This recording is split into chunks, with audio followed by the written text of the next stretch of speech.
Genesis chapter 12. So far, I'm remembering a whole lot more. Where's my mic? Is it? Maybe I bumped it when I got up before.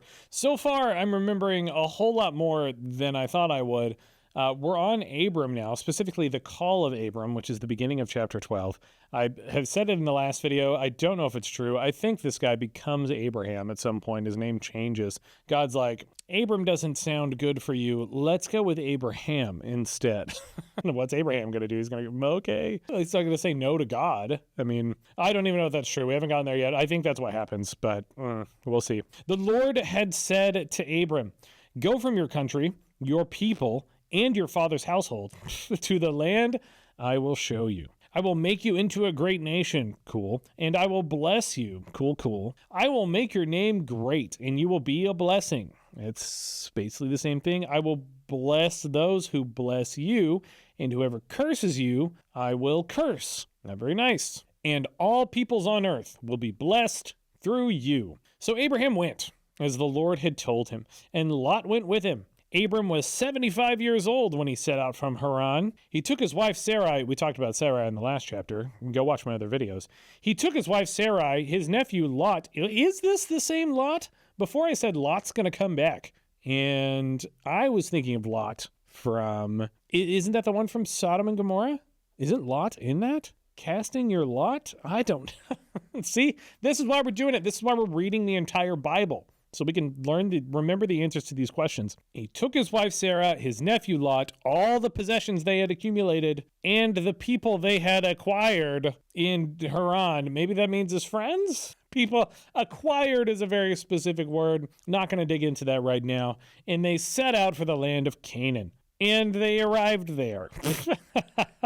I love that they just, it's not like when they arrived in Canaan and then they keep talking. They're just like, they set out for the land of Canaan.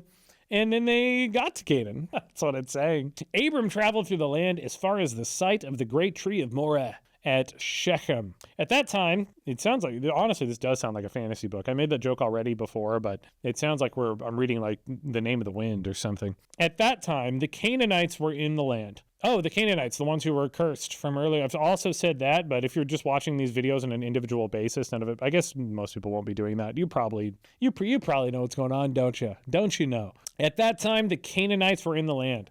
The Lord appeared to Abram and said, to your offspring I will give this land. So he built an altar there to the Lord, who had appeared to him. Again, pretty cool that God used to do that. From there, he went toward the hills east of Bethel. And hey, I used to go get my hair cut. And actually, you know what? I'm not going to say that because who knows who you're going to terrorize as a result of this channel. East of Bethel, and pitched his tent with Bethel on the west and Ai on the east. It's called Ai. It's spelled Ai. It's a city. And Ai on the east. There he built an altar to the Lord and called on the name of the Lord. Then Abram set out and continued toward Negev, the Negev. I guess that's a river or something. Abraham in Egypt. That's our next title. How long is this chapter? I'm not going to look. Now there was a famine in the land. And when Abram went down to Egypt to live there for a while, because the famine was severe.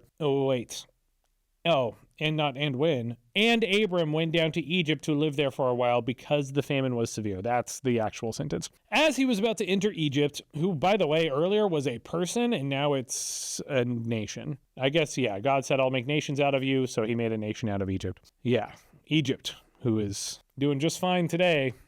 As he was about to enter Egypt, he said to his wife Sarai, I know what a beautiful woman you are. It's normally not how you want your man to start a sentence. That was a sentence, by the way. I know what a beautiful woman you are. There's a period after that word. When the Egyptians see you, they will say, this is his wife. Then they will kill me, but will let you live. Wow, that's okay. That's pretty mean. Say you are my sister, so that I will be treated well for your sake, and my life will be spared because of you. So he's playing the old disguise game. He's being a spy, a little tricky, a little trickster. Say you're my sister, not my wife, and then they won't kill me. So I guess Egyptians just killed people for their women, like guests that arrived to their country. When Abram came to Egypt, the Egyptians saw that Sarai was a beautiful woman. And when Pharaoh's officials saw her, they praised her to the Pharaoh, and she was taken into his palace. He treated Abram well for her sake. And Abram acquired sheep and cattle, male and female donkeys, male and female servants, and camels. I'm not even going to make fun of that. I would love to get a camel as a gift. If someone gave me, I don't think I would take the slaves, but if someone was like, oh, servants, I'm sorry, it says servants. So yeah, I guess technically that's not, but if someone gave me a camel, hell yeah, I'm taking that camel, bro. Man, who doesn't want a camel? That's going to be outdated by the time this video comes out. That reference is going to be dated. But the Lord inflicted serious disease on Pharaoh and his household because of Abram's wife Sarai. That is also messed up. The guy doesn't know. Abram lied to the Pharaoh. What is God doing? He didn't even know. Abram lied and said, this is my sister. And he said, fair game. Bring her to the palace. Who? So Pharaoh summoned Abram. What have you done to me? Yeah, man. You liar. Liar, Abram? No wonder he changes his name, I think. What have you done to me, he said. Why didn't you tell me she was your wife? I guess he just surmised that because he fell deathly ill that it wasn't his sister. Why did you say she is my sister? So that I took her to be my wife. Oh, so okay, they left out a lot of details there, but I guess, yeah, he just married her. He just took her. Now then. He says, now then, here is your wife. Because now that we've sorted this out, here is your wife. Take her and go. That's the most like Pharaoh sounding thing so far. That sounds like a Bible movie. Take her and go. It just sounds like some old guy in power trying to sound cool, I think, in like a movie from the 90s or the 2000s, like a sci-fi movie.